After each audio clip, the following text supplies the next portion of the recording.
Assalamu alaikum wa rahmatullahi wa barakatuh. Vous êtes toujours avec votre frère Ibrahim Gala du Cameroun. Nous sommes maintenant avec Al-Khafa'u, la dissimulation ou le masquage. Vous allez voir qu'Al-Ikhfa, dans le tajwid, on dit Al-Ikhfa ou la dissimulation.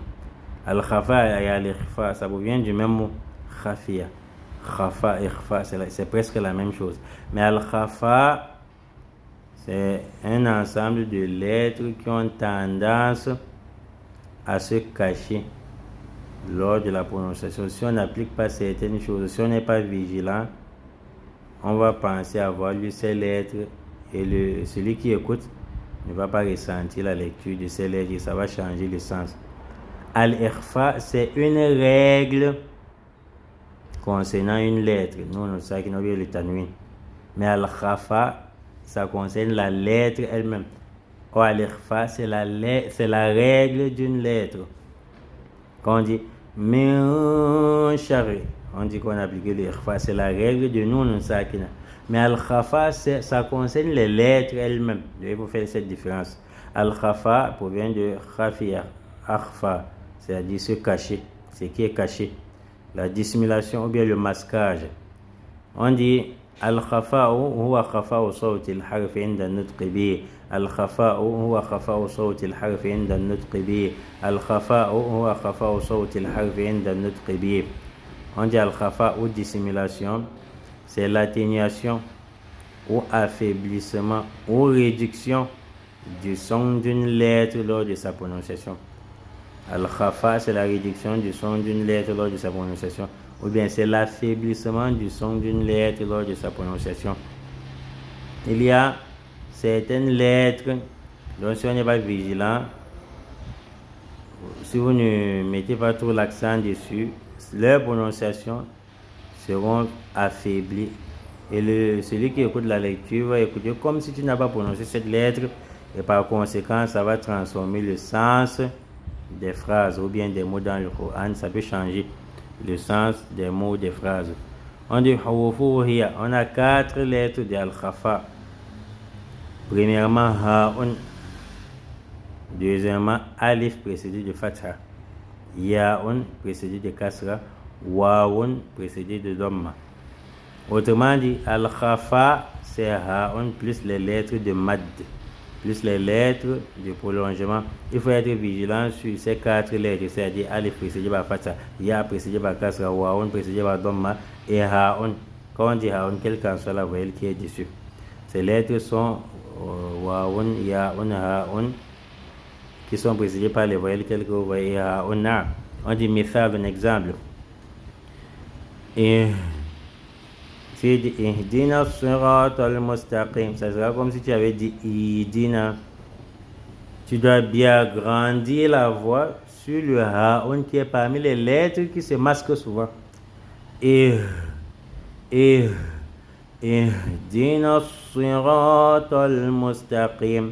Quand tu le dis Alhamdulillahi Rabbil Alamin Ar-Rahmanir Rahim Maliki Yawmiddin Iyyaka na'budu wa iyyaka nasta'in. Arrivé sur Ihdina, tu dois prendre l'élan. Toutes tes précautions, parce que si tu vas rapidement, tu arrives là-bas et que tu es fatigué dans ta voix, tu vas lire Ihdina, tu prononces le Ha'un faiblement et ça sera comme si tu avais dit Ihdina. C'est pourquoi on a dit ça figure parmi les lettres de Al-Khafa. Tu dois agrandir la voix parce que ça provient du fond de la gorge. Et on entend Ihdina as-sirata al-mustaqim. Naam. Et Wa'un maintenant, Ya'un et Alif précédé respectivement par Dhamma, Fatha, Kasra et Fatha. Si vous ne tirez pas 2 fois, ça va faire à ce qu'on écoute comme si vous n'avez pas lu, vous n'avez pas prononcé ces lettres de Mad et ça va changer le sens de la phrase. On dit toutes ces lettres sont affaiblies lors de la prononciation pour éviter à ce qu'ils ne disparaissent de peur de ne pas annuler leur prononciation. On va prolonger ou agrandir sa voix. On va prolonger, c'est-à-dire l'une des 3 lettres de Mad. Ou agrandir sa voix, ça concerne Ha'un. Donc, on va prolonger sa voix, bien prolonger sa voix sur les lettres de maths ou agrandir sa voix. Et, tu fais l'effort d'agrandir ta voix sur Haoun qui porte le soukoun pour qu'elle ne disparaisse pas ou bien pour que sa prononciation ne soit pas faible et qu'on comprenne plutôt comme si tu avais dit Idina. On dit quand de 3 lettres de prolongement de maths, la plus petite durée d'étirement est de 2 mouvements.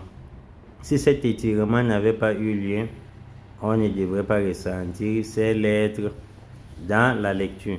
Donc surtout ceux qui le mois de Ramadan sont en train de faire la course dans la lecture. Soyez très vigilants sur Haoun. Agrandissez bien la voix au moment de prononcer Haoun pour que ça ne disparaisse pas. Et il faut faire l'effort de ne pas tirer en un mouvement les lettres de maths. Parce que si tu tires en un mouvement, ça peut être comme si tu n'avais pas tiré. Quand tu tires en 2 mouvements, tout est éclairci, on sait que tu as tiré. On dit exemple. Yaqulu ya laitani. On dit si on n'avait pas prolongé sa voix sur Waoun lors de la prononciation, on devrait plutôt lire Yaqul. Si je dis si tu es rapide, Yaqulu ya laitani qaddamtu li hayati. Si je dis Yaqulu ya laitani, ça sera comme si tu avais dit Yaqul. Non, ça sera comme si tu avais dit Yaqul.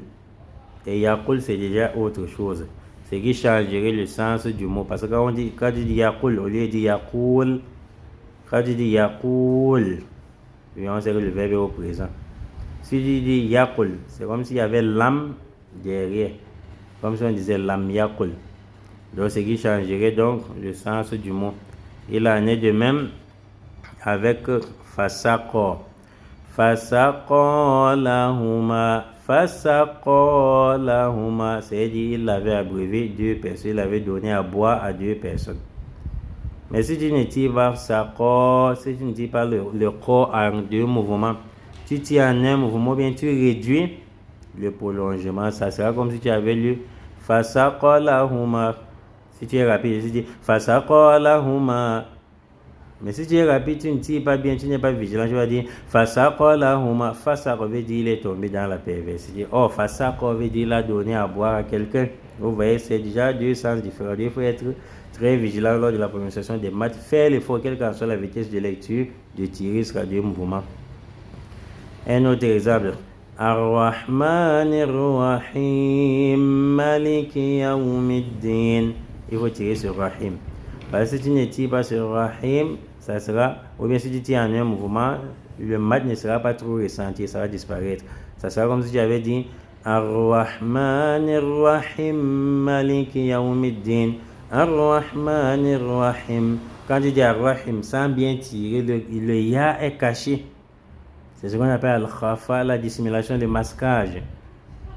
Ça sera maintenant comme si tu avais dit Allah Ar-Rahman, le tout miséricordieux Ar-Rahim, l'utérus dans le ventre. Parce que Ar-Rahim, c'est le singulier de Arham. Arham peut être le lien de parenté ou bien l'utérus sous forme du pluriel. Et quand tu dis Ar-Rahim, c'est comme si tu avais surnommé Allah utérus dans le ventre, le lieu où le bébé reste souvent. Ça, c'est d'abord une erreur dans la Fatiha qui mérite d'être rectifiée avant de faire le sujoud sahwi à la fin de la prière. Deuxièmement, une erreur grave sur les théories où tu as surnommé le Seigneur de l'univers de Ar-Rahim, yani utérus dans le ventre, parce que tu n'as pas bien tiré. Si tu tires une seule fois, ça sera comme si tu n'as pas tiré. Donc pour être dans à la page, il faut tirer 2 fois. Ar-Rahman Ar-Rahim. Si tu veux lire la version de l'imam Assou aussi, il a tiré Ar-Rahman Ar-Rahim Maliki Yawmiddin. Tu dois faire ressentir le ya avant de faire le dengam avec Maliki Yawmiddin. Ne dis pas Ar-Rahman Ar-Rahim Maliki Yawmiddin. Peut-être que tu as tiré une seule fois en un mouvement, mais on a compris comme si tu n'as pas tiré, tu as surnommé Allah de Ar-Rahim utérus dans le ventre, qui est une erreur très grave. Subhanahu wa ta'ala amma yaquluna uluwan kabiran. Nous voyons qu'Allah nous donne la compréhension.